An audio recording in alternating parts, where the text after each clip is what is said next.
All right, all right. We are live. Peace to everybody in the chat, in the panel. We had some technical difficulties. Sorry about that, but we are live right now in YouTube land. How you doing, brother? Yeah, I'm doing well. How about you? Oh man, I'm good. I'm good.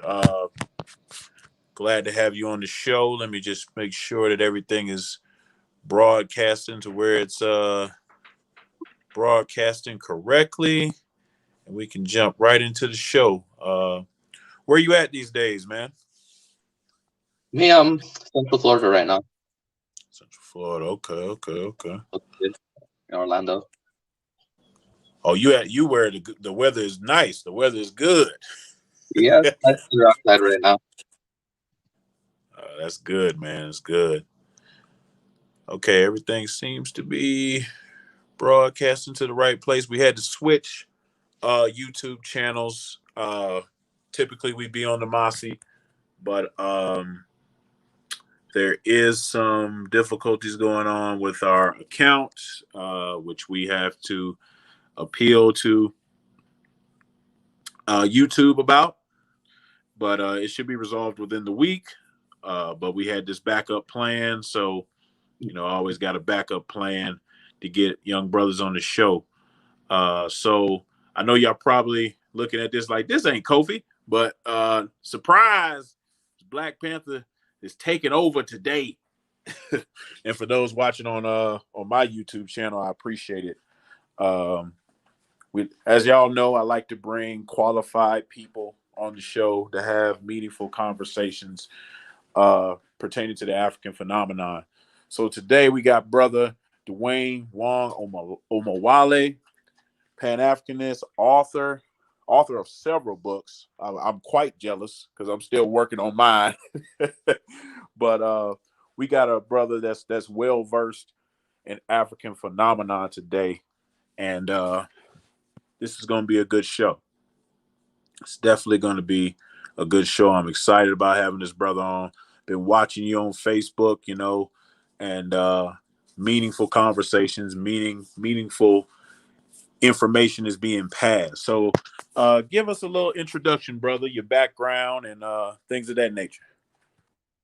Yeah, so I'm originally from Georgetown, Guyana, which is in South America. So I moved to the United States when I was 3, and my experience within the Pan-African movement has been as a researcher, a scholar. As you mentioned, I've written several books. I'm working on number 20 right now, actually, and I've also been an activist. I've been involved in various different community efforts, both here in Central Florida, where I'm located, and I've also assisted different struggles across the African continent, across the Caribbean. So I definitely try to keep myself as busy as I can within this global African struggle that we're dealing with.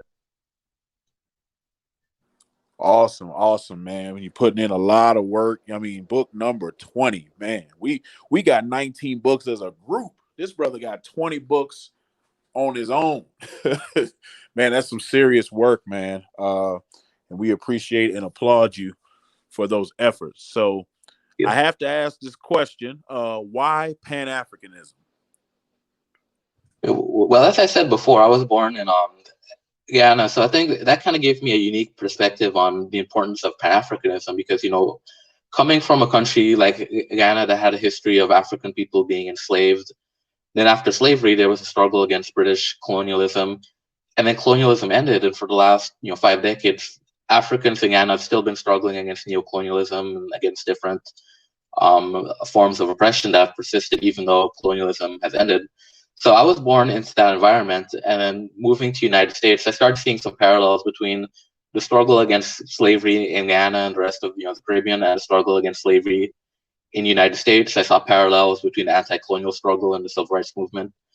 So for me, one of the things that sparked Pan-Africanism was my interest in Pan-Africanism was just being able to look out at the global African experience around the world and recognizing wherever we are in the world as a people, we're oppressed. And what I began to recognize was this is a global a global system of oppression that we're dealing with, and it's been very deliberately designed to be a global system which keeps African people across the world oppressed. So for me, my interest in Pan-Africanism, it started as just a mere observation. I didn't necessarily know about the history of the Pan-African movement or anything along those lines. I just, I started recognizing that wherever I seem to find people that look like me across the face of the world, there's always the same history of oppression and poverty and that type of situation. So I started to investigate, and that's one of the reasons why I got into Pan-African history, just trying to figure out what is it that caused African people around the world to be in the conditions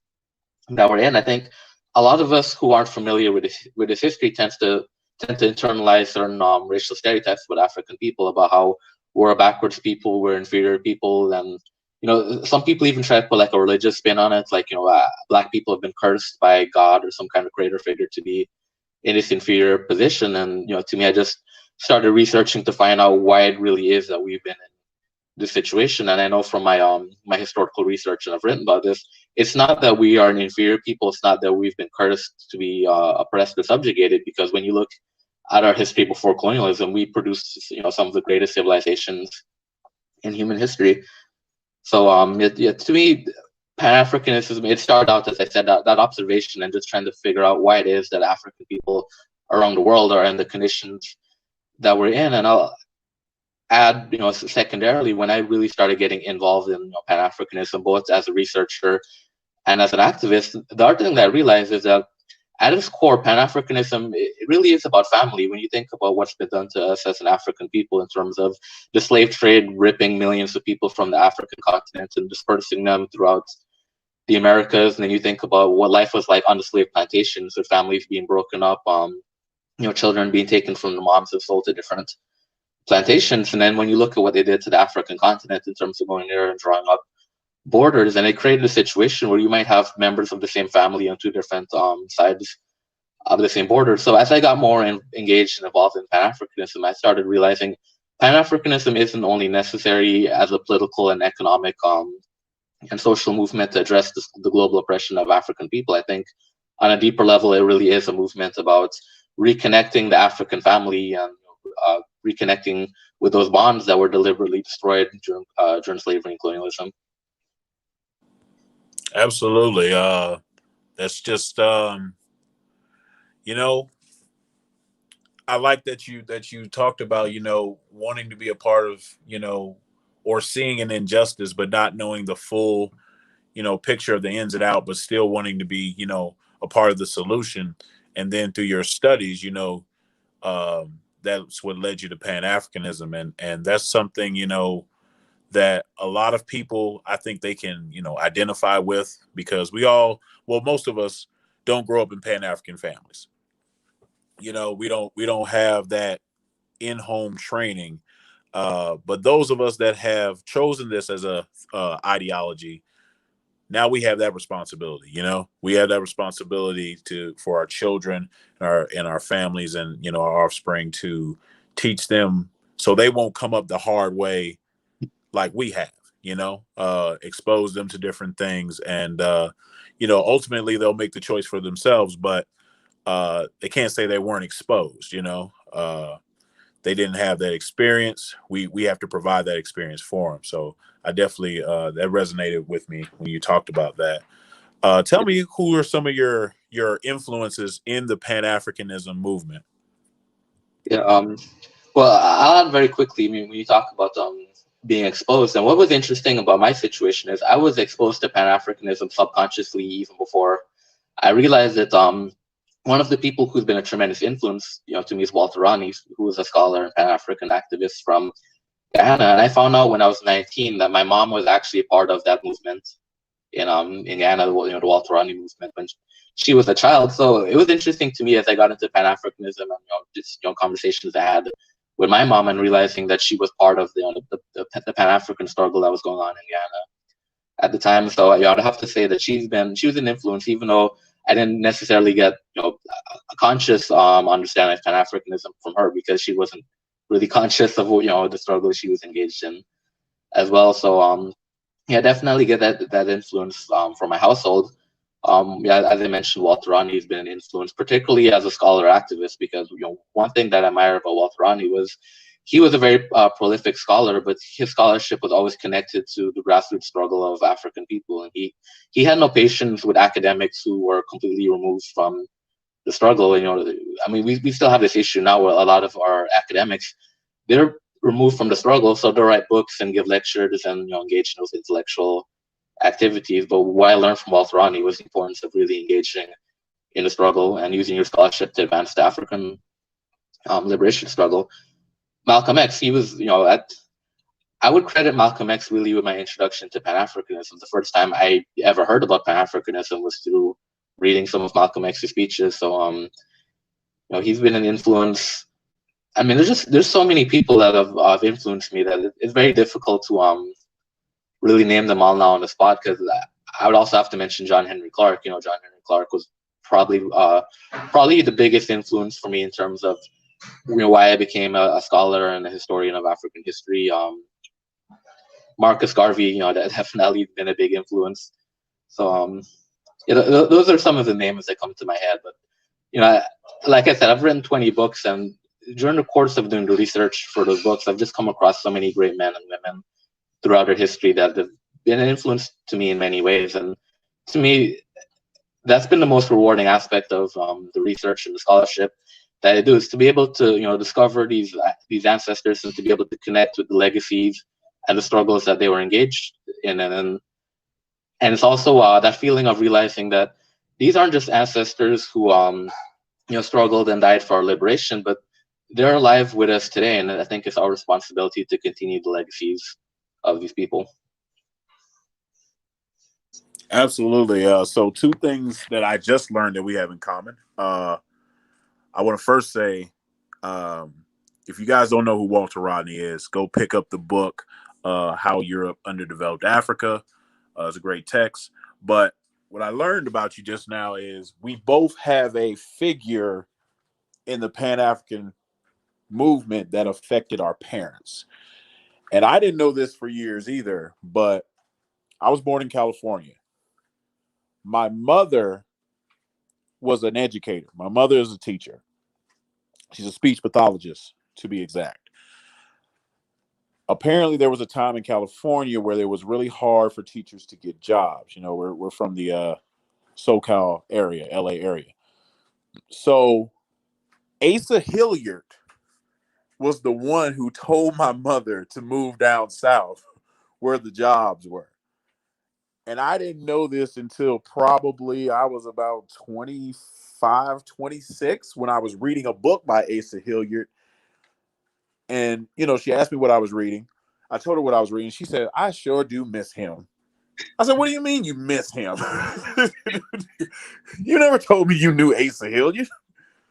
And then she tells me the story. And I was like, wow. So, subconsciously I was exposed to a few things as well. Just through that interaction, and the other thing I just learned, which is probably a lot of people in the struggle or in the movement, John Henry Clark, big influence on me. John Henry Clark, the godfather for me. He's just one of those imposing figures.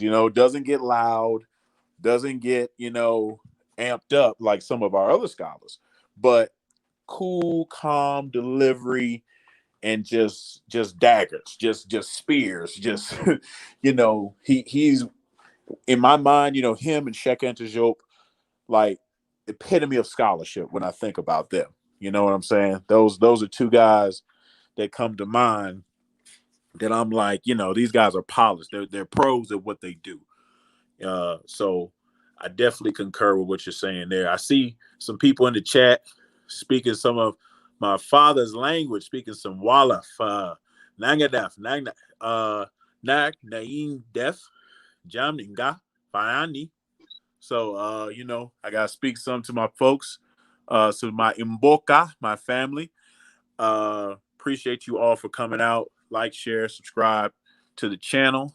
We're going to continue with the interview. Let somebody know about what's going on, because this is a powerful brother. We gotta really, get our authors and scholars more publicity, more exposure, because as we all know, there's the charlatans are among us, preying on our our ignorance and our inability to go the extra mile and study. So the ones that do, we got to push them to the forefront.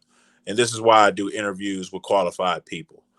But speaking of information, let's talk about some of your books. And I know you got a lot of them, but give me your three favorite books and talk about them briefly to the audience.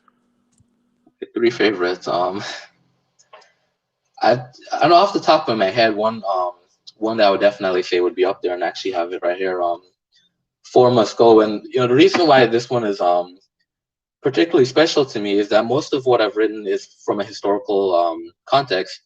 Four Must Go is actually about an ongoing struggle right now, the struggle in Togo to liberate Togo from 5 decades of dictatorship, and that's a struggle I've been involved in. So that book definitely has a special place to me, just because, as I said, it's a current ongoing struggle, and it's a struggle that I've been involved in and assisted with in a number of ways. I would say definitely would have to put Malcolm X, Bob Marley, and other essays up there as well, just because it's one of the larger books that I've written, and I published it very early in my phase of writing and publishing, and I think it probably my most read paperback book.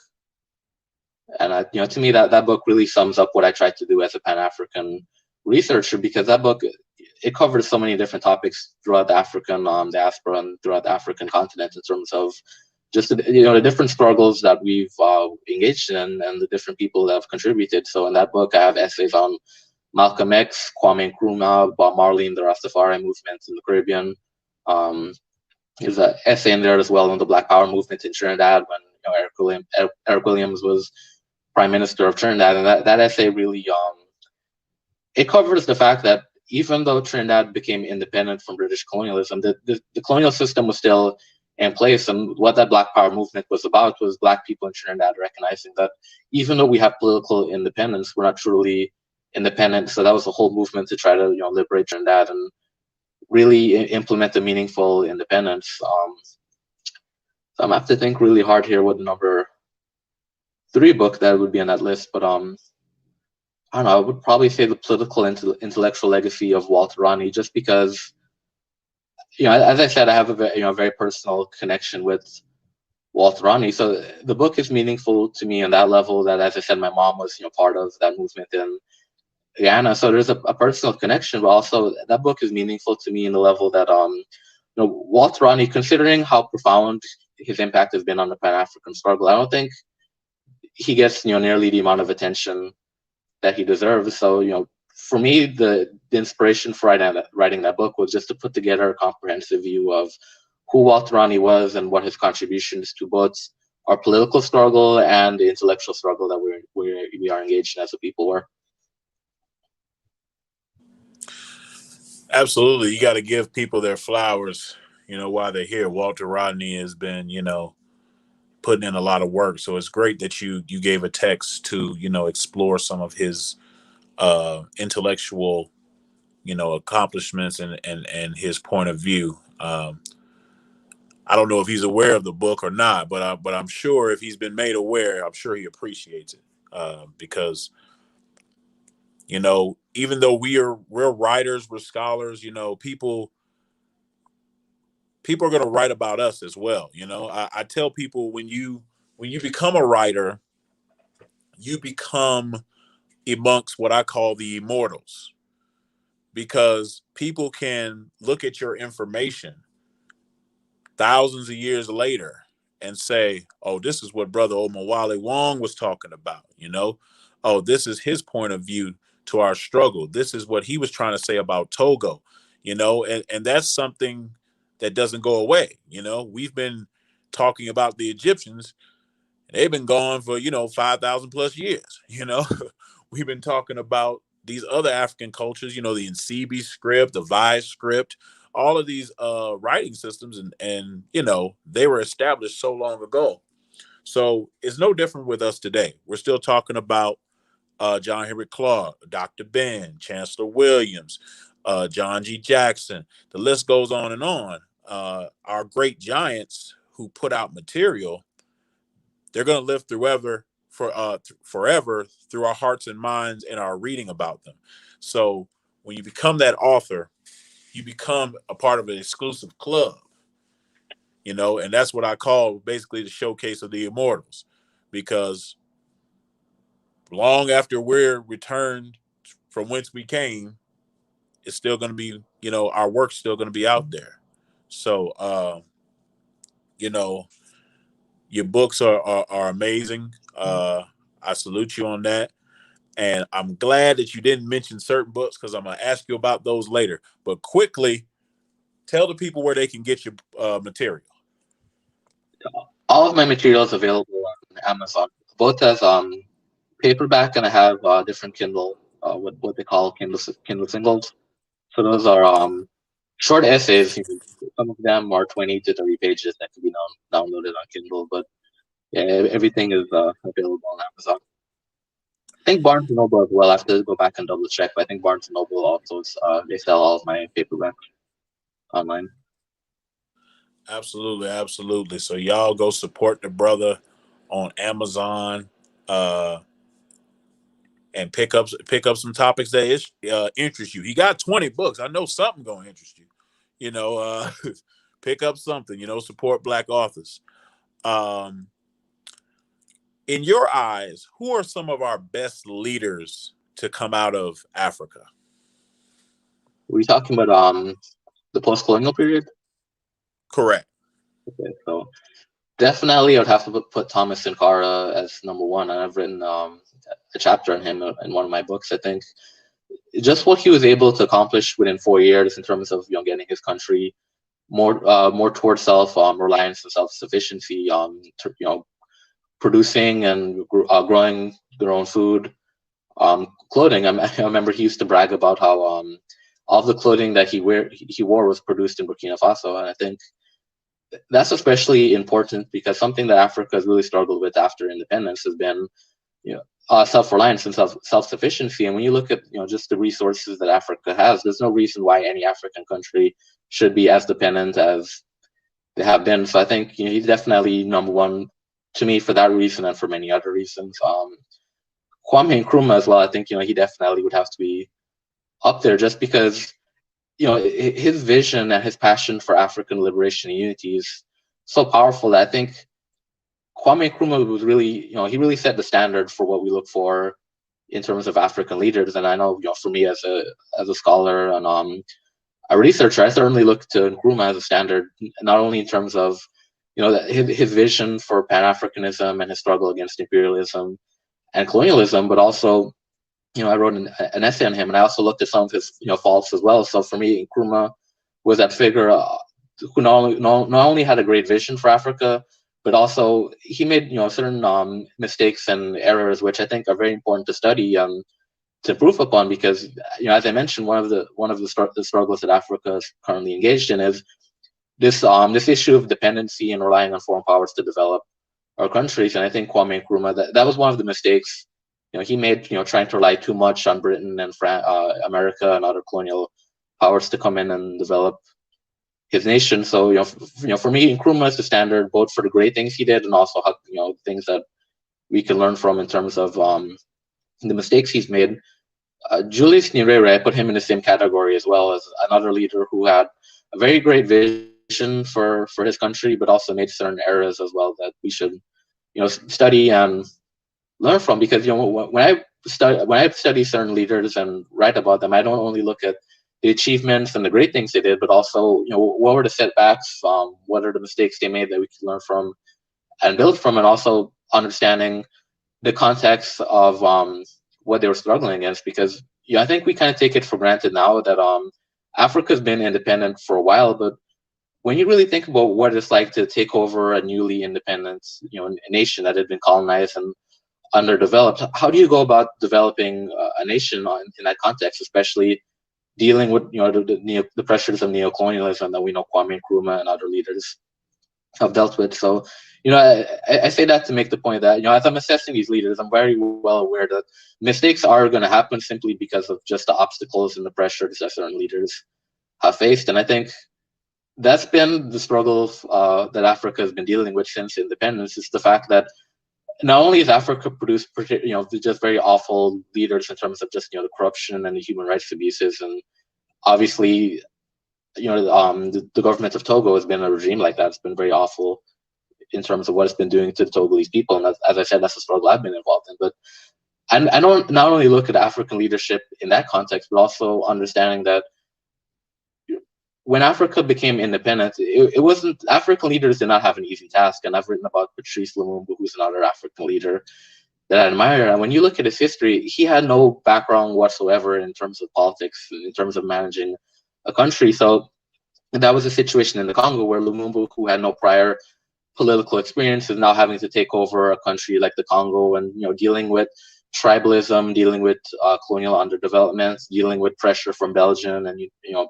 United States and other international entities. So I mentioned this to make the point that when we talk about leadership on the African continent, I think it's important to understand that leaders on the continent face a lot of pressures. Even Robert Mugabe in Zimbabwe, who's someone I've been very critical of for many reasons, we have to understand that when he started moving in a more independent direction and trying to establish policies in this country, which he thought were more beneficial for the people of Zimbabwe, United States, Britain, and other powers put sanctions on him. So it's very difficult to properly assess leadership in Africa, simply for the fact that very few of our leaders have really had the freedom to implement policies, because when they implement policies which are unpopular among Western countries, they have to deal with those pressures in terms of sanctions, coup attempts, assassination attempts. So that's something that I factor in as well when I look at leadership on the continent, just the type of struggles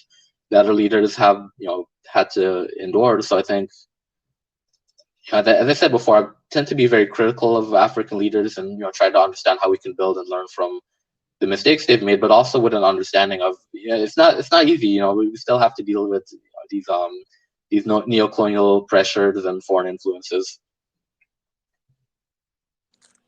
I too am very critical of African leaders because I know where we have to go.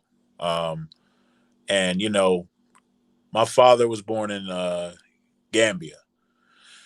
So those of us that are familiar with Yahya Jammeh and the regime that ended, a lot of us in America just don't know, what some of our African leaders are doing to the continent. If you talk to the average person who even knows who Yahya Jammeh is in America, they'll say, "Oh man, he seems like a great leader." Because he took a stand against homosexuality, and he talks good in interviews. But if you talk to the people in Gambia, they're like, this guy's awful, And I was one of those people at one point. I don't want to make it seem like, I'm like, I was always plugged in or not. But when I start talking to my family about some of the things he would do, I was horrified. And, one thing we don't know is, African leaders, they have the power to censor, people over there. They use, guerrilla tactics, and people have come up missing, and people have ended up dead. And, we don't never hear about it in America, and it's a reason for that. Even someone like, Robert Mugabe.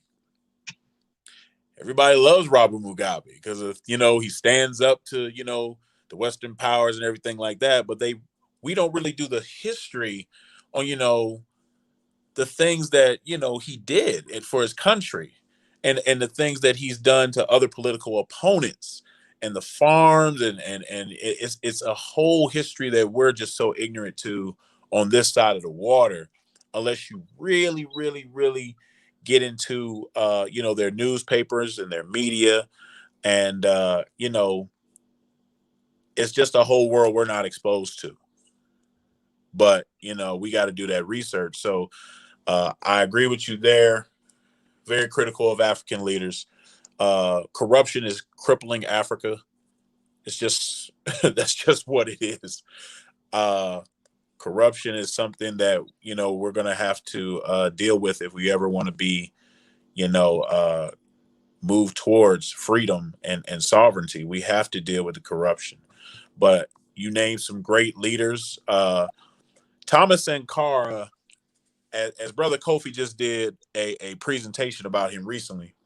But I know this was after Thomas Sankara's time, but he's an honorary Masi member in my eyes. I know the empire was long gone, by the time he came around, but we recognize him as an honorary Masi warrior because I think he would have been a great fit in that time.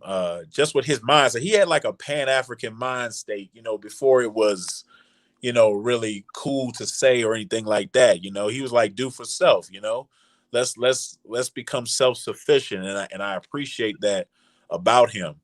You mentioned Julius Nyerere. If people don't know who he is, brother out of Tanzania, look him up and the struggles that he went through for his land. Great African leader. In fact,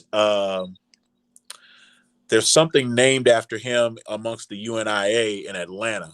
I'm trying to remember what exactly it is, but they've incorporated his name amongst the UNIA in Division 421 in Atlanta. Most of you should be familiar with Patrice Lumumba out of the Congo and, the conflict with them and Mobutu. And, of course, Kwame Nkrumah, probably the most famous of all of them. But like you said, we have to learn from our leaders' mistakes, too. I definitely agree with that. But I want to ask you about some people that you didn't name. What about Steve Biko? Steve Biko. Now, when you said leaders, my head went to political leaders, people who actually held political power, and Yeah, I get you. Yeah, I was never in that position, but I mean, the first thing I think of with Steve Biko is just the fact that in the 1970s, he was warning about what we see right now in South Africa. He had that famous warning about we need to change the whole system. We can't just change the face of the people who are in power. Otherwise, we're going to have the same system. And that's exactly what happened in South Africa. Apartheid ended. And essentially what happened was the same system was kept in place, but instead of having, white people in positions of political power, the African National Congress took over. So you had the ANC and you had African leaders, but till this day in South Africa, we see the same capitalist system that is ruthlessly exploiting the African workers there. And Steve Biko was really ahead of his time in terms of understanding that the struggle in South Africa is not just a struggle to replace white oppressors or black oppressors. It's a struggle to replace the entire system that apartheid was built on. I think Steve Biko definitely someone who doesn't get the recognition that he deserves. And I think unfortunately with South Africa, Nelson Mandela has become such an iconic a person within a struggle to the point where I think in many cases he's become more of a symbol. Like people know more of the symbol of Mandela than even the man himself, and I think his legacy tends to overshadow the legacy of so many others who were engaged in that struggle as well. I think Steve Biko definitely is one of those who deserves more recognition because much of what he was saying is actually, I think, more relevant today than it was even then because we've seen the benefit of hindsight, how things played out in South Africa after apartheid ended, and Steve Biko was someone who, recognized those concerns very early on. Absolutely, man. I visited South Africa with my family. Went to the Apartheid Museum. Went to Walter Sisulu's Gardens, who was a mentor of Nelson Mandela. Went pretty much all over, man. Went to so many sites where they call the cradle of humankind, where they have some of the oldest hominids there in South Africa. And I didn't see Steve Biko anywhere. Except for on he was kind of graffitied in a South African village where Nelson Mandela is from, Soweto. He was graffitied there, but that's the only place I saw him. Like I didn't see him in the apartheid museum. But like you said, Nelson is such a dominating figure. Like, he overshadows everybody. Like, the mall is named Nelson Mandela Square. Like they got a big bronze statue, probably 20 feet in the air, of Nelson Mandela there. So he's such a dominating figure, that he kind of overshadows other great people of South Africa. But they do have an exhibit called A Long Walk to Freedom.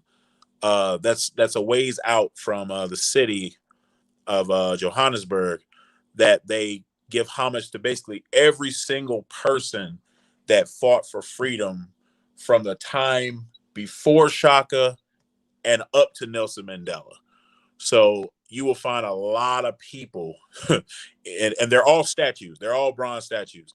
So you'll see these statues immortalized. So they do give homage to him there. But as far as in the museums and things like that, you won't see him as much as you see Nelson Mandela, unfortunately. What about Emil Cabral?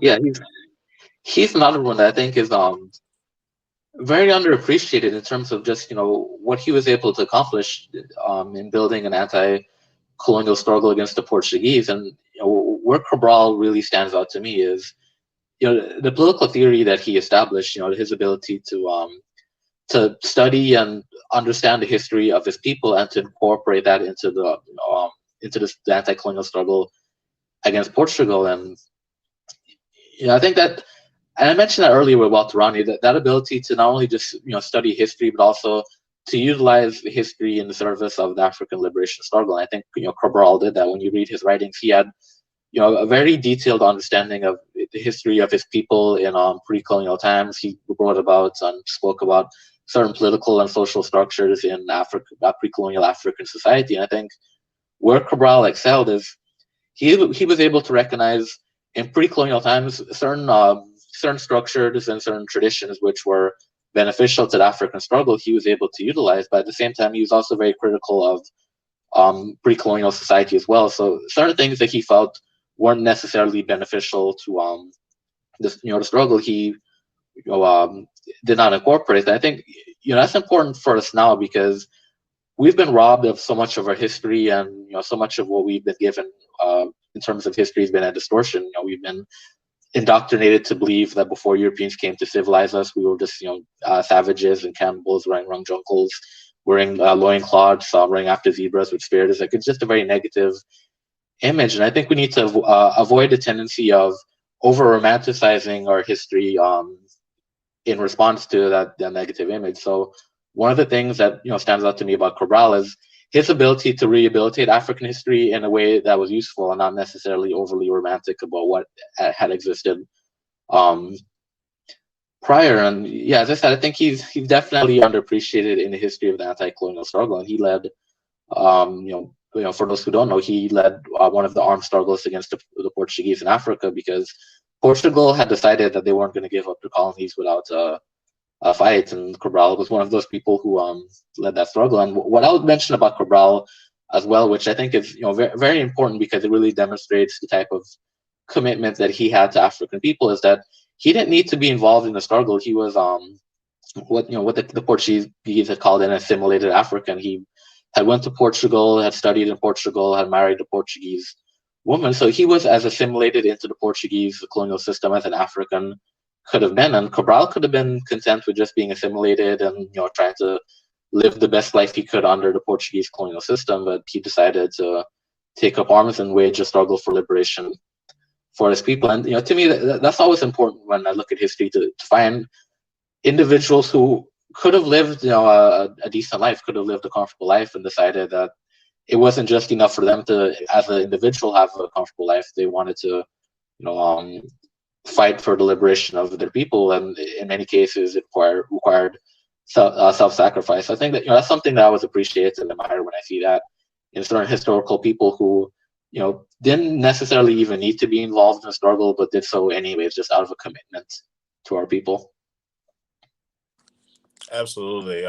For those that don't know, Brother Cabral out of Guinea-Bissau, Go research him. I'm mentioning all these people and where they're from for a reason. So for those that are not familiar, you can go research them and learn more about them. Even if you just read, like their Wikipedia page, like learn some more about them. And the final person that I want to ask you about, a brother that people say I look like this guy, and that is Samora Michael out of Uh, Mozambique. yeah.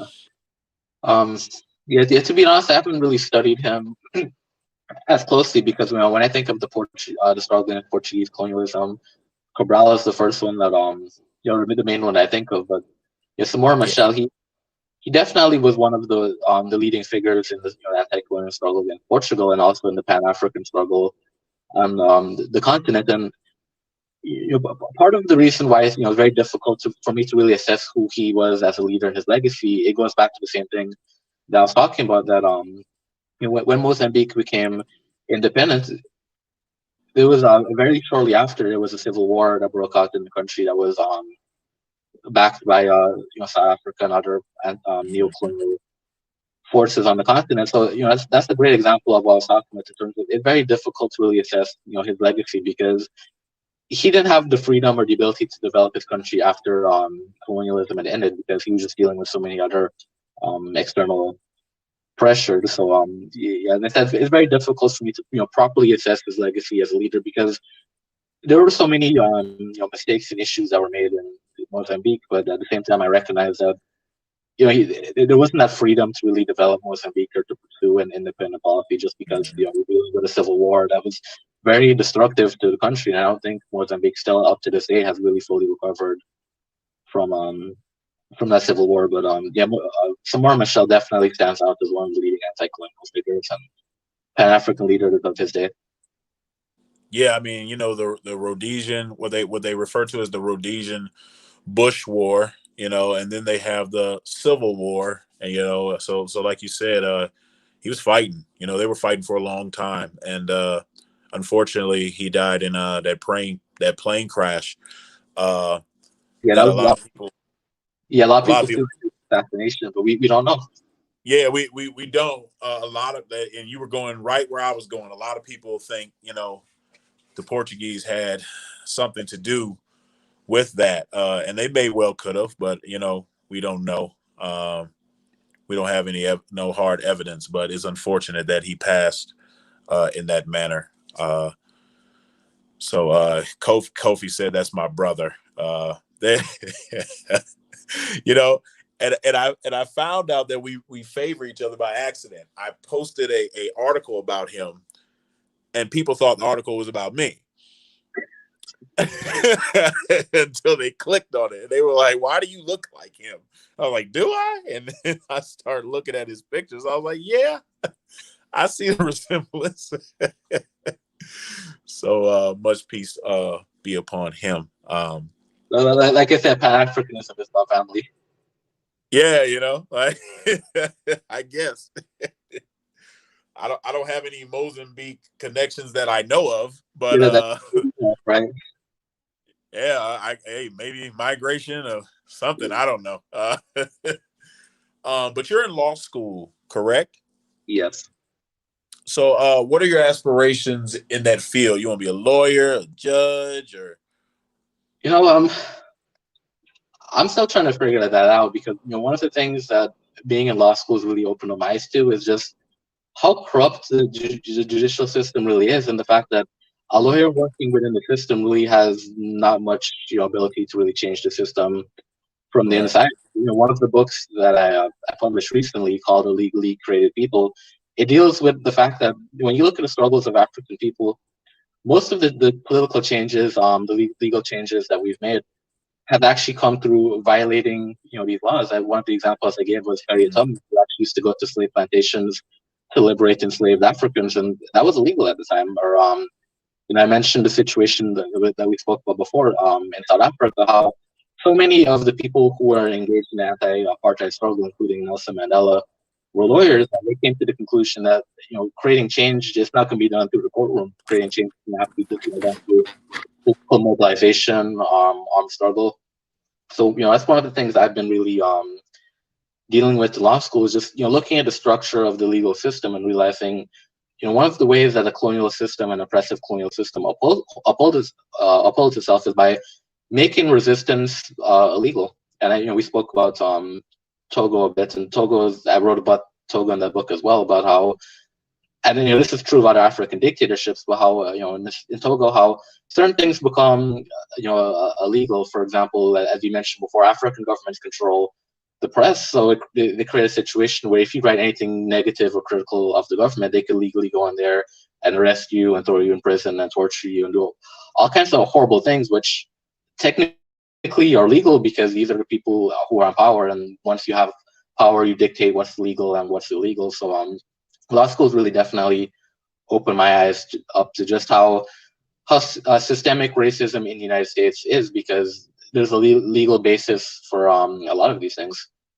Another thing that's really opened my eyes up to, as well as is the importance of nationalism, because in my book, Illegally Created People, there's a chapter comparing the African American struggle for reparations with the Native American situation. And one of the things that I had never thought about is the fact that Native Americans were able to enter into treaties with the United States, and that kind of gives them more of a legal basis for their claims. So I've written about cases where Native Americans were able to prevail on these claims because there was a legal binding treaty which was broken. And then when you look at the African American situation, because African people in the United States have never been regarded as being a nation within a nation the same way Native Americans were, and as such, they were never able to enter into treaties with the United States, because treaties are between two legally recognized nations, and African people in the U.S. have always been men enslaved, oppressed, Right. people were regarded as second-class citizens, and because there was no nationhood recognition, there was never an ability to enter into treaties. So, you're one of the things that that opened my eyes to that I never thought about is just the fact that having a nation isn't only important in terms of a political or economic context, but also even just legal recognition. That comes with being a nation that African people in the United States don't have, that Native Americans have had the advantage of. So yeah, so to answer your question, I'm not quite sure about being a lawyer, but I definitely plan to find ways to utilize all the legal knowledge I've acquired in law school, because these are things that I have never really thought about to um to that level. And I think I know there's a lot of people who never really looked at or understood the legal aspects and the legal considerations in the struggle. So I wrote a book in it, and moving forward, I definitely hope to do what I can to educate more people on the legal aspect of the struggles as well. We need more people. I know it's a tough thing to do. Because of your Pan African ideology, going into those arenas and reading some of this stuff, like, are they serious? Like, like, I know, but we do need people on that side of the law. It just even if it's giving counsel to young brothers about how the law will treat them if they enter into certain arenas, where there's no safety net, or how the law can be very cold and callous towards African Americans. So we do need people in that legal field, because, like you said, most of the advancements that we have come by breaking these rules, breaking these laws. So we're gonna need some lawyers, or some judges or somebody on the team, to try to help us out. And that's just what resistance is. I don't think people really understand that that's what we've done historically, from even before we got on these shores, revolting resistance. You can make an argument that places like Jamaica were built on resistance. Places like Haiti built on resistance. Guyana built on resistance. So that's just what African people do when stuff ain't going their way. They gonna revolt in some manner. It's coming. We only gonna take but so much. So we need people on that side of the law, to let us know what's up, and we plan our actions accordingly based off that information. But I saw that you had a hand in renaming a middle school. Could you Yeah, talk to us about that? yeah, that's the Stonewall Jackson Middle School that's located right here in Orlando, and my role in that effort is we had a meeting, and we were discussing renaming the school because there's no reason why any black child should be going to school named after a slave owner.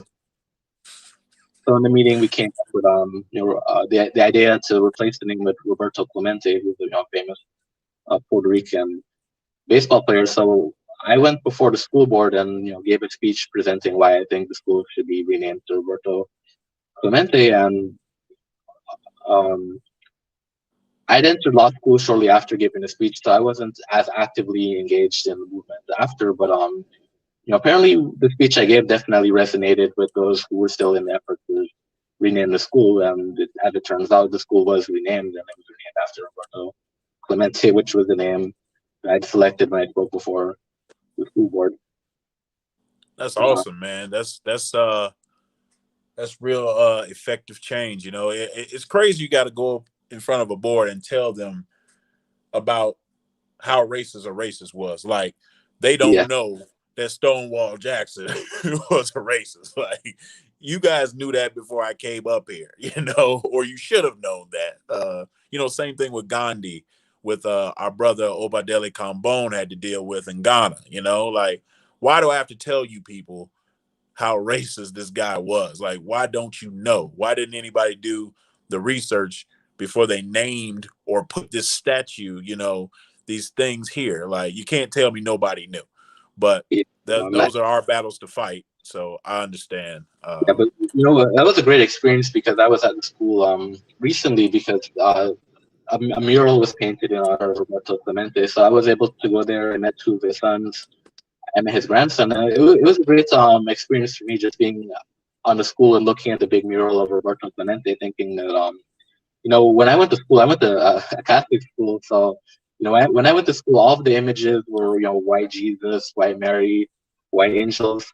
So I never really had the experience of being able to step onto school and see a big mural of a black man that represents me. So to me, it was a very profound experience to actually be able to step onto the school campus and to see Roberto Clemente's name all over the campus and go to the mural and think about the fact that black children who used to go to our school were going to school named after a man who used to own their ancestors. Now they're going to school named after a man who looks like them, and they see that big mural of Roberto Clemente. And I think it's very important for black children to be able to go to school in an environment where they feel represented. They don't have to feel like I'm going to school named after a slave owner and reading curriculum that's based on slave owners. I remember growing up in school, in my experience, learning about George Washington and Thomas Jefferson and these slave owners. And I remember thinking, this history doesn't mean the same thing to me as it does to the white teacher, teaching us this, and the white students.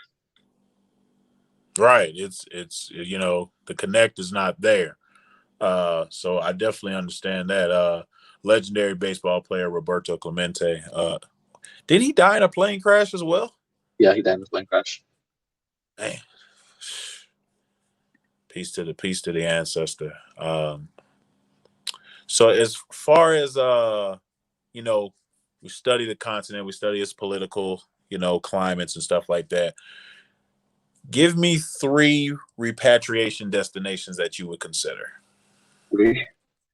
You know, the funny thing about that is I think most people, repatriation destination that they think of is Ghana. And if you were to ask me, several years ago, I would probably say Ghana. Honestly, I would put Togo up there as number one for me, just because I've been so actively engaged in the struggle in Togo, and I've learned to know some of the activists. What I've realized from contacting these activists and engaging with them, and it's even mentioned here in this book.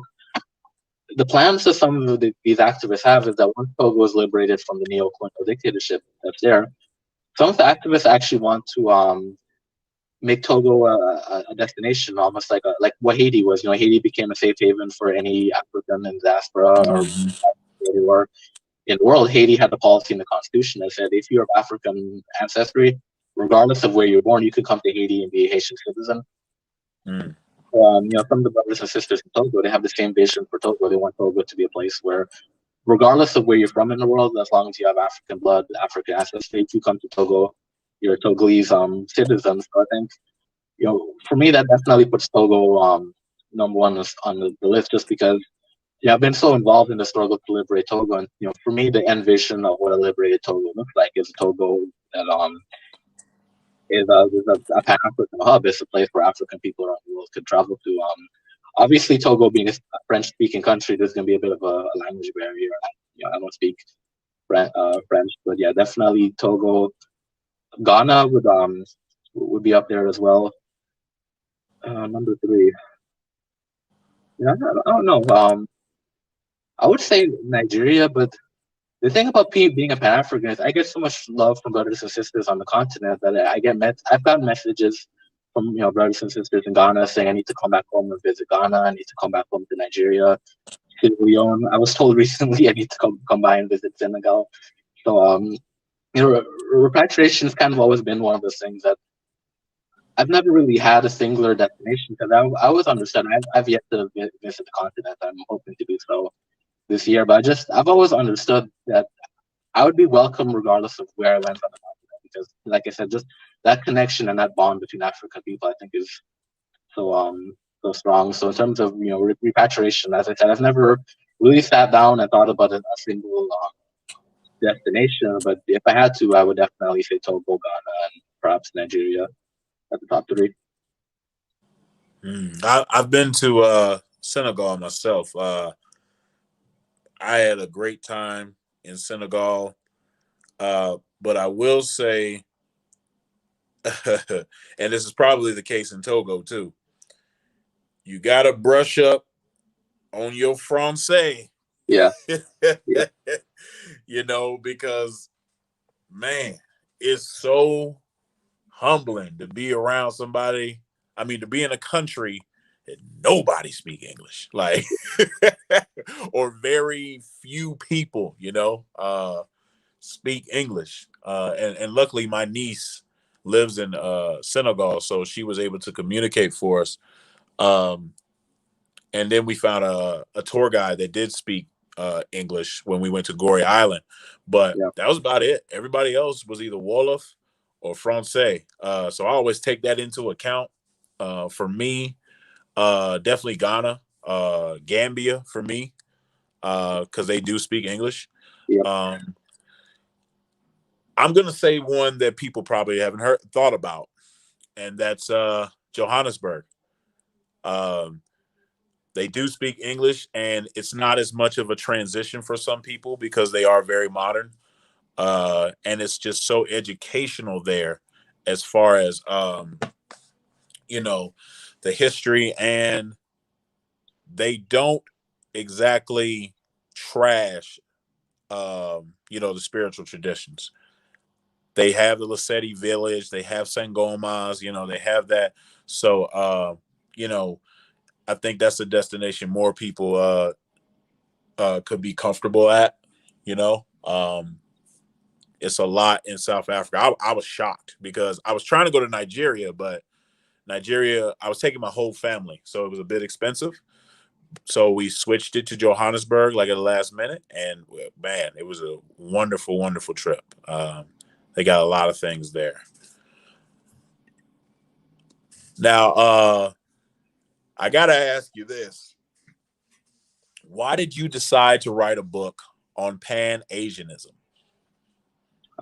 Because I feel like as a Pan-Africanist, it's not just enough to study our own the history of our own movement. We also need to study other Pan movements. I think Pan-Africanists often, I think, take it for granted that there are other Pan movements out there. Pan-Africanism isn't the only movement. So I started studying Pan-Asianism just to see what kind of lessons can we draw as Pan-Africanists from studying another Pan movement, particularly the Pan-Asian movement, because we don't hear a lot about Pan-Asianism now because that movement had essentially failed.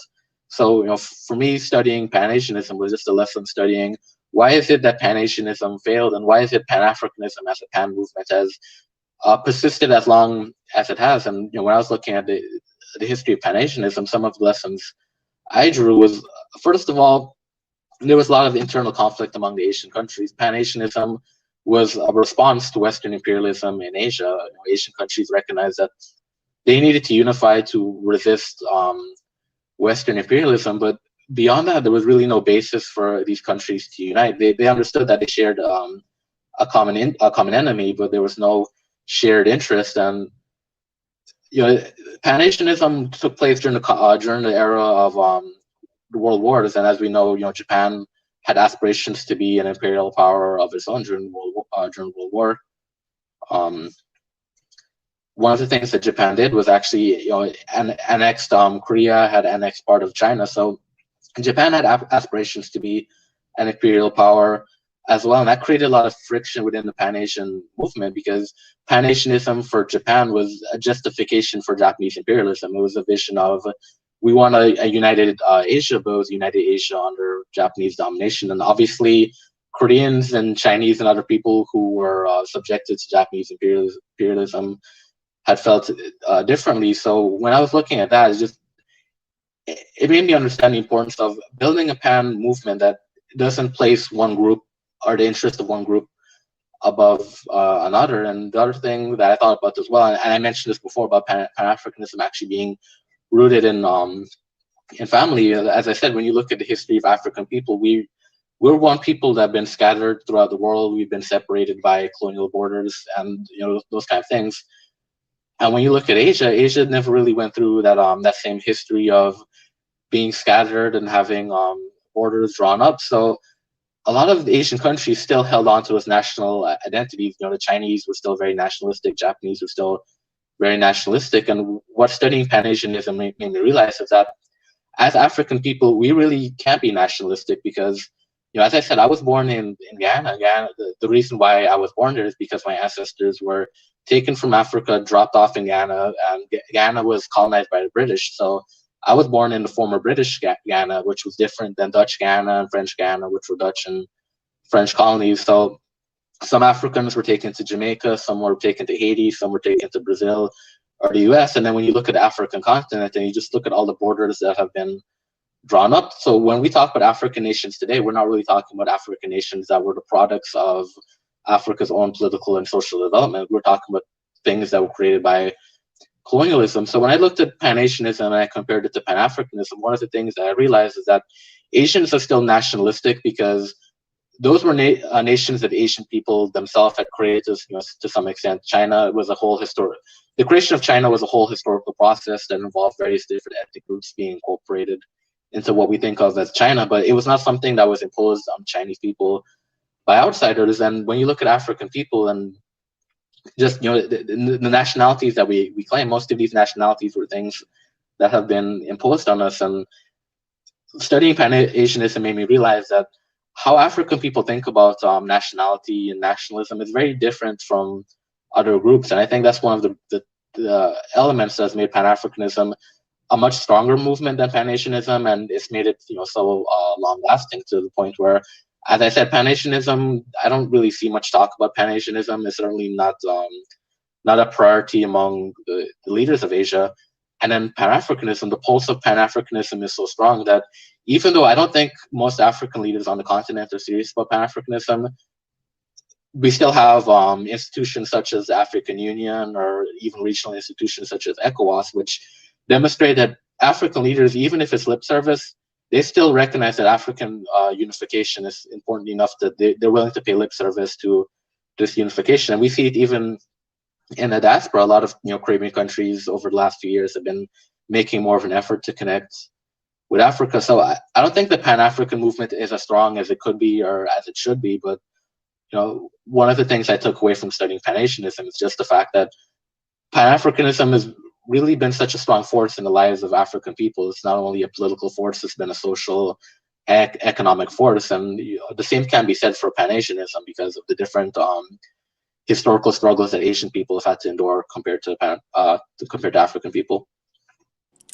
Amos Wilson always says, as long as you have African-centered foundation, you can take, we can learn from almost anything, so that I take that approach in my studies as well. And John Henry Clark talked about studying your European history as well. So it's important we look at these other movements, because we can look at, we can possibly mitigate mistakes, from other people as well. In my correct me if I'm wrong, but the China and Japanese thing kind of killed Pan-Asianism. Yeah, that if I would have to point to one thing that killed Pan-Asianism, it would be that thing. Yeah, that's what I kind of got from reading about it. I was like, yeah, those two kind of they wasn't gonna get along. But more so from the Japanese perspective, because as I said, at the time, Japan was kind of taking the approach of trying to be an imperial power, just like Europe was, and the feeling among the Pan-Asianists in China was, this whole building a civilization on imperialism and conquest and colonialism, that was viewed as kind of like a Western thing. So the feeling among a lot of Chinese was Japan had become Europeanized. They had no longer they had rejected Asian culture and were essentially adopting the ways of Western civilization, which is a civilization based on conquest and plunder. So it was very interesting to see that conflict between the Pan-Asianists in China and those in Japan. And as I said, the view of the Chinese was that imperialism and conquest isn't the Asian way. It was essentially the view that some of the Chinese had, and the Japanese, their view was, we want to unite Asia, and Japan is going to be the force that's going to unite Asia, whether or not China, Korea, and the rest of the Asian countries want it or not. Yeah, that's but we can learn from that. Like a brother just said it in the chat. When you go against your tradition and you become an assimilate into another culture, it's going to be issues. It's going to be problems. We know from our own history. Say again? No, I mean we know that from our own history, just in terms of all the problems that we see across the African continent, I think could be mitigated or just eliminated by going back to our own tradition. Absolutely. And I'm a big advocate of that. Being a an Isheshe practitioner from the Yoruba people, we could mitigate so many problems by looking within the wisdom within our own creation versus outsourcing and looking at other people's like it's better than ours. And then it starts to take on a social, political, context of, we're backwards, and like the stuff you were speaking about earlier. And I could actually agree with you. Example of that, the civil war in Uganda after the war had ended. Ugandans were wrestling with how do we address the war crimes and everything that happened, and they realized the Western system of justice really isn't adequate because it's a system based on punishment.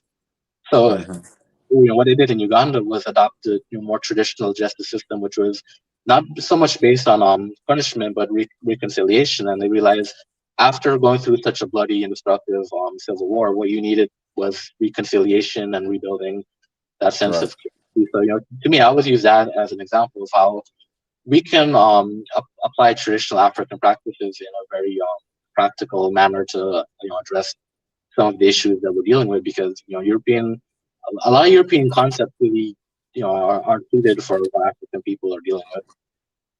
Absolutely. That's a great example, and I try to tell people that in most instances in Africa, when you're dealing with traditional culture, there's a path to redemption in some manner.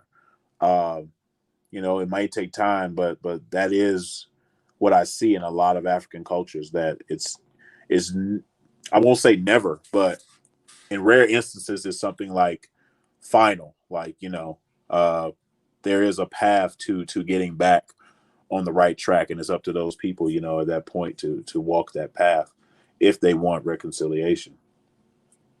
But let's talk about money and the movement, because that's a hot topic right now. I saw you post some stuff about it. What are your thoughts about money and our struggle for freedom, basically? Yeah, that's a difficult topic because obviously we live in a capitalist world where you need money just to survive. Yep. And if you're if you're an activist or someone involved in the struggle, you very quickly learn that you're going to be limited in a lot of ways if you don't have the money to really carry out the kind of things that you need to do for the community. So I think there needs to be a balance in terms of recognizing that just because of the world that we live in, you need money to survive, you need money to accomplish anything. But at the same time, I think there's a trap that some of us fall into where we compromise, too much to earn money, or we might sell out more than we should to earn money. I think that's something that we definitely see as an issue within the struggle. Certain activists feeling like I need more money to accomplish things that I want to accomplish, or maybe perhaps needing more money to live comfortably because it's much easier being an activist when you don't have to worry about paying bills and going to work and all of that. Absolutely. So I understand it from that perspective, but as I said, it always raises the concern of what are you doing to get the money, and if getting that money Hmm. compromising too much or selling out too much, it kind of reaches a point where it then becomes counterproductive. And yeah, Hmm. I mean, Kuma before, and I'll mention him here again, where so much of his developmental programs in Ghana were for getting foreign assistance from other countries such as the United States and Britain, or even going to institutions such as the IMF or the World Bank to get loans. And the problem he quickly ran into was that if so much of your developmental programs are being financed by people on the outside, those same people who are financing you then now have the ability to control you because they're controlling Hmm. the money. So what the United States started doing was leveraging a lot of the foreign aid that they were giving to Nkrumah to try to influence his policies. So as I said, it's a balance in understanding that yes, we do need money to accomplish the things that we need to accomplish, but also being very cautious and careful about where you're accepting money from. You know, Hmm. what are, um, what are the conditions that are attached to whatever money you're receiving? And I think the other reality that we have to deal with as well within the African struggle. A lot of people get into the struggle just for the opportunities, an opportunity to get involved in the African struggle and to make some money. So Yeah. they get all struggle to the point where they're often, that's why I mentioned before about Cabral and individuals who could have been well off that sacrificed that comfortable life to struggle for African people. The Hmm. opposite side of that is, as I said, opportunists who get involved in the struggle to advance themselves as individuals. So it's a complicated and tricky issue because, as I said, there is a balance between understanding that we need money, just to do the work that we're doing, but also understanding that it does reach a point where money can actually be counterproductive to the struggle Yeah. with not people. I believe Julius Nyerere came from a wealthy family as well. If my memory serves me I correct. think his father was a chief, I believe. Yeah, and he he came back from his studies, abroad to help his people. You Yeah, know, yeah, so when you got yeah, that passion, you got that passion. But we, like you say, activism is much easier when you ain't got to worry about keeping the lights on. Unfortunately, our some of our more prominent leaders in the America, they had to worry about money. Malcolm X had to worry about money. Martin Luther King had to worry about money. Unfortunately, that's how it was. I think as generations go on, it should be a progression. It should be an advancement so that we create institutions or businesses, or even if you work a job, you shouldn't have to worry about money, because that's worrying about money and not being able to finance things that you want to do and accomplish. It can kill your movement. A lot of people got great ideas, don't have the money to execute them, and don't have a means of getting that money, so like you said, it's just a balance. You got to be careful where the money's coming from and who's controlling, what. But I definitely agree with what you were saying. Talk to us about Mr. Carmichael, Kwame Ture. yeah. I think to me, he's one of the most fascinating and complex figures in the Pan-African movement. I mean, just when you think about his background, he was born in Trinidad, came to prominence in the civil rights movement in the United States, and spent the last 30 years of his life in Guinea, West Africa. So, I mean, right there, you're dealing with someone who was born in the Caribbean, struggled in the United States, and then ended up struggling in Africa. And, Yeah, he's you got a know, range of perspectives there. yeah, the range of perspectives, and just I mean, the thing that fascinates me about him too is like when he speaks about Pan Africanism, he's speaking about someone that has so many different experiences working with African people around the world. Because not only was he born in Trinidad, but he maintained his connections, his connection to Trinidad and to the Caribbean. So he worked, very closely with some of the Pan Africanists in the Caribbean. Obviously, his work in the United States and his work on the continent. So, to me, he's just fascinating simply from the perspective of a Pan Africanist who has so much global experience organizing African people around the world. And one of the things I would mention about him as well, and this kind of relates to what we were speaking about earlier, that he came out of that movement in the '60s, and most of the people who came out of that movement, the ones who weren't assassinated or imprisoned, tended to compromise or even outright sell out in certain ways. And what I admire about Kwame Ture is that he never compromised at all. I mean, so many of the people that he organized with, I mean, just like when you look at SNCC and the work he's doing in SNCC and how many people from that movement who came out of that movement end up being politicians in the Democratic Party, such as John Lewis, and then here's Kwame Ture, who very well could have compromised as well and become a politician in the Democratic Party or live some kind of comfortable life. And instead of doing that, he went all the way to one of the poorest countries in Africa, and he struggled for that the African Revolution for the last 30 years of his life. So I think of Kwame Ture as a very uncompromising person, and that's especially significant because, as I said, he was uncompromising even in a circumstance where so many of the people that he'd worked with and that he had organized with had compromised, and he refused to compromise at all. And I've learned so much just from listening to his lectures, and the book that he wrote, Black Power, has been one of the influential books to me in terms of just how I think about Black political power. Absolutely.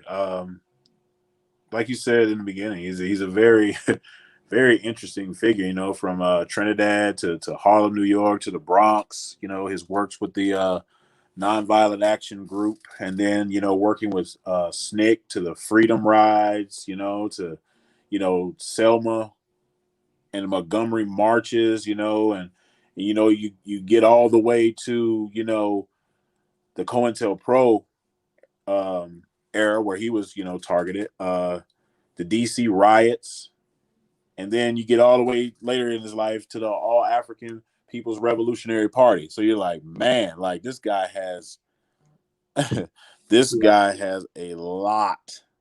And even just the people that he's worked with, from reading his autobiography and from listening to his speeches, he's talked about personal work he's done with Kafra Kamban from Trinidad, who's part of the Emancipation Support Committee there. Kafra Kamban, I mentioned earlier the Black Power movement in Trinidad. Kafra Kamban was one of the members of that uprising against Eric Williams' government. So Kwame Ture's worked with him. He'd worked with Martin Luther King, worked with Sekou Toure in Guinea. Kwame Nkrumah worked with Muammar Gaddafi. So I mean, even fascinating just from the perspective of people that Kwame Ture's personally worked with within the Pan-African struggle. And it touches so many different prominent leaders in the African world throughout the continent and throughout the diaspora. Right. I mean, him dying in Guinea, it says a lot. I mean, he was everywhere. He was everywhere. I think he married a South African singer at one point. I mean, the brother was everywhere. I mean, he did a lot. I think, that book with him and Charles Hamilton, that's the first time that I heard or heard mention of the term institutional racism. And I think he gets credit, for that. I mean, some people have even suggested, that he was one of the first people to use the term, Black Power. So he's another one of those people, like many people we've talked to or talked about today, just don't get enough credit. Kwame Kwame Ture is just a man that dedicated his life to Black liberation, and he should be celebrated more. But yeah, a multitude of experiences in his life. Now, I wanted to ask you about your book. This book interests me. I'm probably going to purchase this book, Eshu Legba and the Devil. See, this is my lane right here. I'm interested. For You Mark know, Conrad. you oh yeah, I gotta get that one from you. Yeah. Because that is a topic that I laugh at continuously. And this is the reason why I laugh. People that have been involved in Eshu's worship from a Yoruba perspective, Eshu is very non-conforming. He doesn't conform to anything. So it's very Eshu-like that some people regard him as the devil and some people say he's Jesus. It's almost perfect because Eshu would say, I am both and neither. That's just the nature of him when you read stories about Eshu. You know, the two colors, the crossroads, the left, the right, the Ajagun, the benevolent beings. He's everywhere and he can go anywhere. They say Eshu can throw a rock from yesterday and hit you in the past. You know, that's just him. Uh, so talk to us about that book and what was your premise of writing that book? Yeah, so this book, like most of the books I've written, it's a collection of different essays on various different topics. But the title comes from one of the main essays in the book, which is about what you were saying, but how people kind of associate Yeshu with the devil. But what was interesting to me is that many people really don't know about this, but Robert Johnson and a lot of other blues artists, there was a popular legend about how they got their music abilities by selling their soul to the devil at the crossroads. Now, most people would hear that story and think they're making some kind of deal with Satan, the Christian devil. But I looked in research and when I realized that even though they're referring to the devil, they're not really referring to Satan, they're referring to Yeshu or to Oh Legba. wow! When you look at the comparison, because first of all, the devil at the crossroads, who stands at the crossroads? Who That's where stands at the crossroads other than Eshu? it's deeper because when you look at when you hear the physical description of what this devil at the crossroads looks like, he's an old man who walks with a limp. That's how Oh Yeshu wow! That's a was. legba. Yeah, the old man walking, with a limp. So, to me, it was interesting because, as I said, if you don't really investigate these things, you'll hear it's a story about blues artists selling the souls to the devil at the crossroads, and you're thinking it's something demonic or satanic, but what it actually is, it's an African survival. It's African spiritual belief that survived in the diaspora, and it survived in such a way where the Africans in the United States, those blues artists, they weren't referring to that particular being as Yeshu or Legba. They were calling that being devil because that's what Europeans had depicted Yeshu as the Right. devil. They were Right. taking the European language and incorporating that into their traditional beliefs to keep those beliefs alive. And that was very profound, and it sent the message of African culture is so strong that it survives in ways that aren't even readily apparent to us, but that is a form of survival. And I always love telling that story because so many people who are blues fans, in particular, that know about that legend of the devil at the crossroads, just have no idea that that's actually referring to an African tradition. I had no idea. Never investigated that, but when you said crossroads, my antennas peaked up. I was like, wait, what? And that is a big part uh, of the culture that comes out of Europe and people. That's any Sheshe making pacts with Eshu. It's a deal. Eshu, if you allow me to whatever, feed my family, take care of my children, be safe in this period of time, I will reward you with offerings of, whatever, cola nuts, rokbo, tea, atare, all of these different offerings. And one of the biggest ones was palm oil when dealing with eshu. Uh, but that's definitely a part of the culture. But I never thought about it in the context in which you just said it, but it fits amongst the blues artists. That's fascinating, man.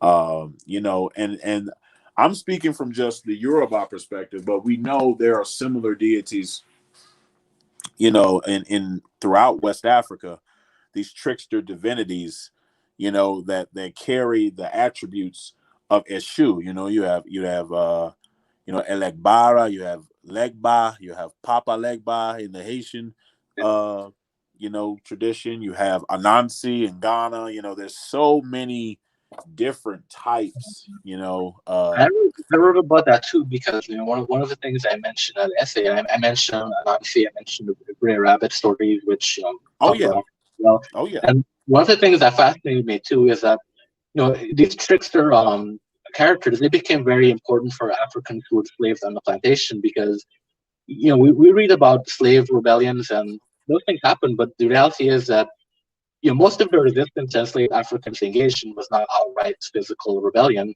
It was just day to day type of thing. So those trickster characters became very important because those trickster characters became a model for the day to day resistance among African people. They became a model for recognizing that if you're physically subjugated and you can't physically strike out against your enemy, the way that you rebel and resist is by tricking your enemy, by outsmarting your enemy.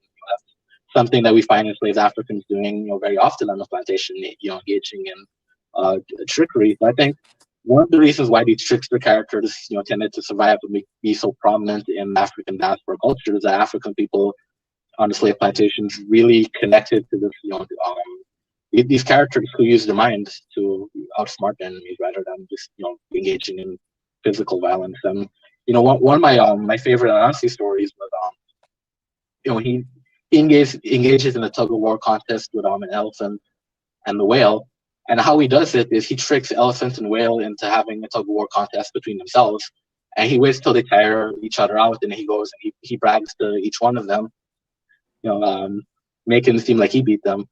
So that to me is very fascinating because it shows that African culture not only survived in the diaspora, but was used in very practical ways, for Africans on the plantations in terms of how could they utilize the culture to survive and as a form of resistance.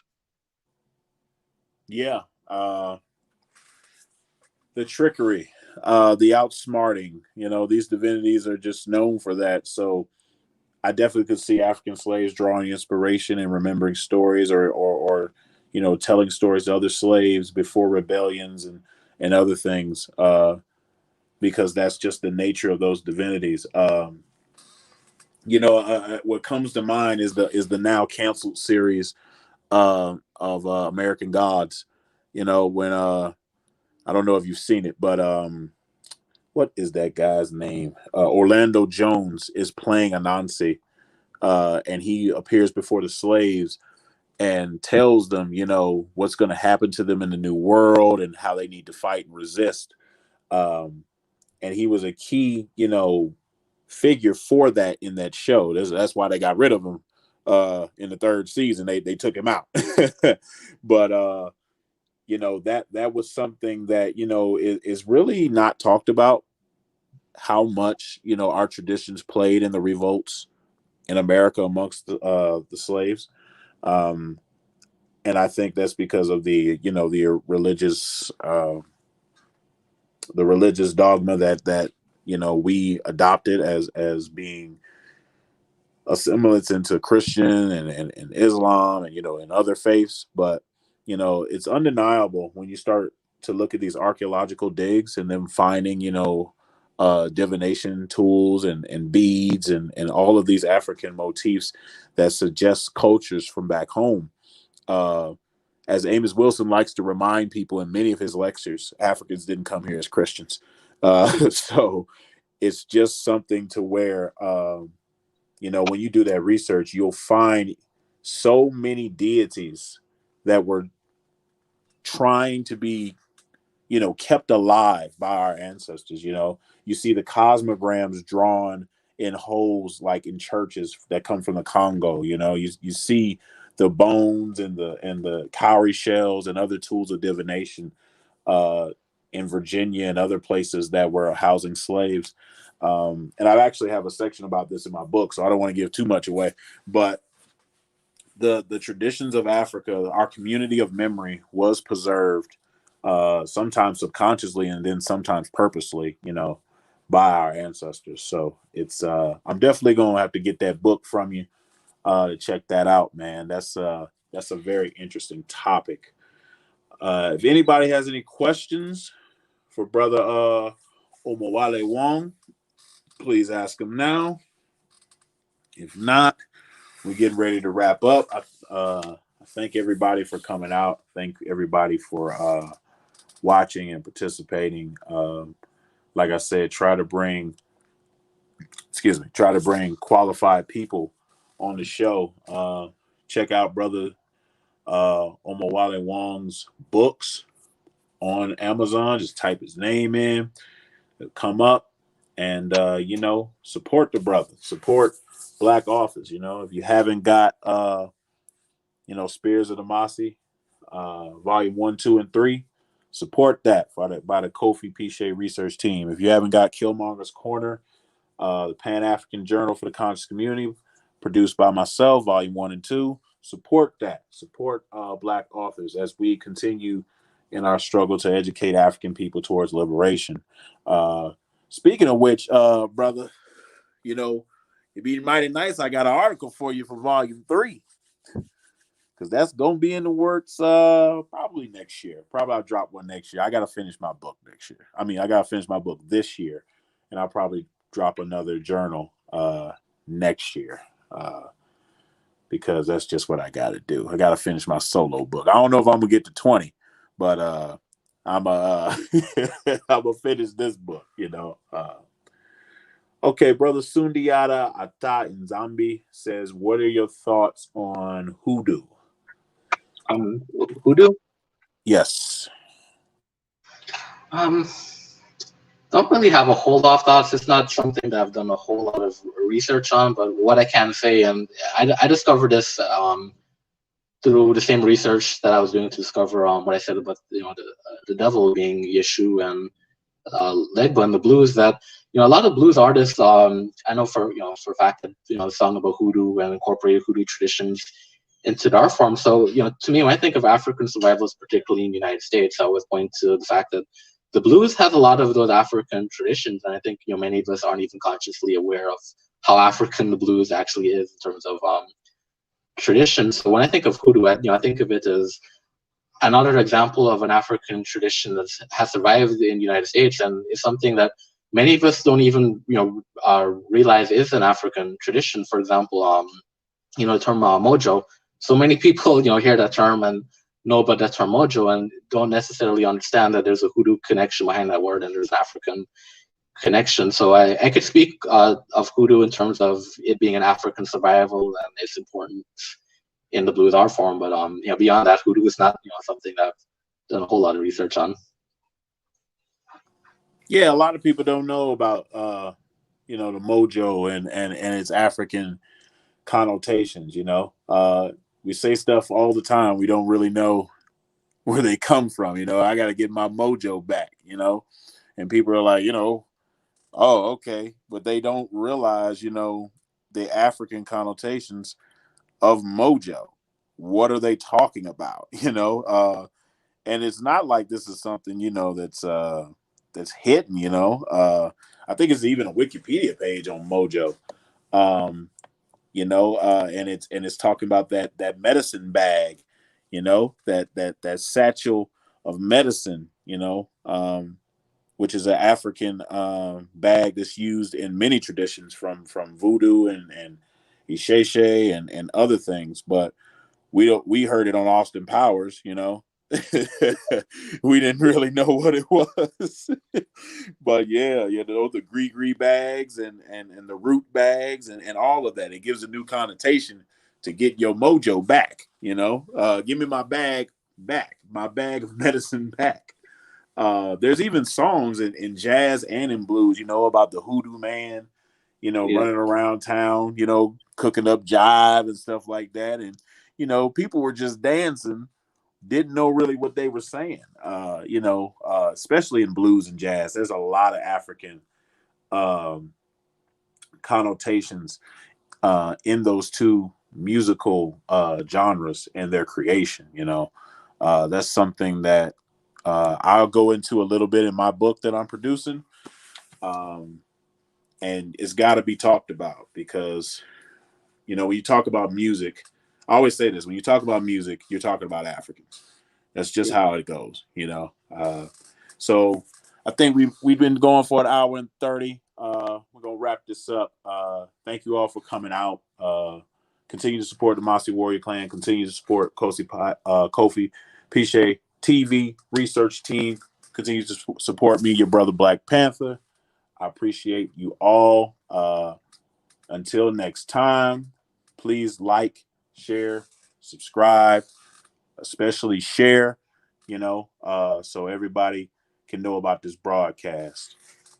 And I will say to you, Odabo.